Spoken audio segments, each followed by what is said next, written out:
Il Lido di Venezia attende la Mostra del Cinema e la serata di preapertura di martedì 1 settembre con i film di Orson Welles restaurati e presentati in anteprima in Sala d'Arsenal.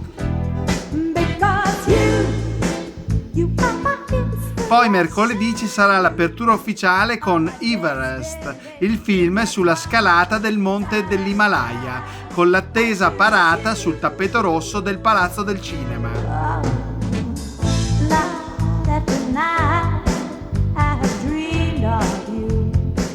Al Grand Hotel Ausonia Hungaria, intanto, in questo scorcio di fine estate, in preparazione anche proprio al Festival Cinematografico, si è svolta una simpatica iniziativa con il cinema all'aperto.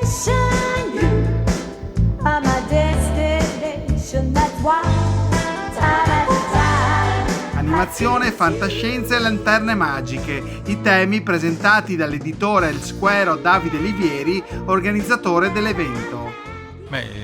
Le serate sono andate bene perché è un'esperienza nuova dove viene riportato il cinema all'aperto al Lido dopo quasi 30 anni, quindi è stata per quello un'interessante esperienza.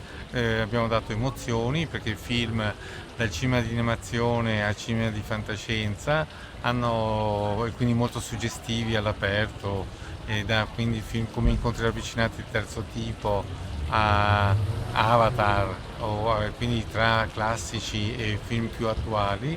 Crediamo che sia stata un'offerta differenziata e interessante e ci fa capire un po' la passione per il cinema in attesa della mostra possa crescere in questo modo. Poi abbiamo un evento speciale a cui ci teniamo molto, che è quello che accadrà venerdì sempre qui al Grande Albergo Ausonia Hungaria, il 4 settembre alle ore 21, uno spettacolo di lanterna magica dove c'è l'unico ormai lanternista in Italia che racconterà il cinema prima del cinema, e quindi sarà un evento veramente imperdibile. Sabato prossimo dunque l'atteso spettacolo di lanterne magiche, un viaggio colorato nel pre-cinema, con musiche di Rosaria De Filippis.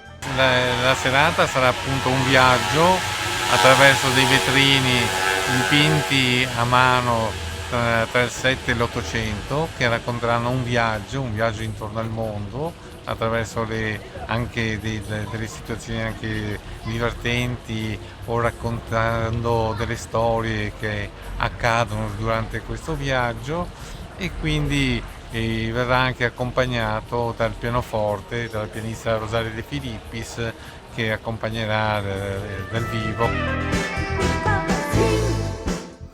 E mentre scorrono le immagini di Avatar, il Colossal di James Cameron, anche al Grand Hotel Ausonia Hungaria ci si prepara 10 giorni di cinema internazionale, anche con questa iniziativa di visione di film speciale e originale.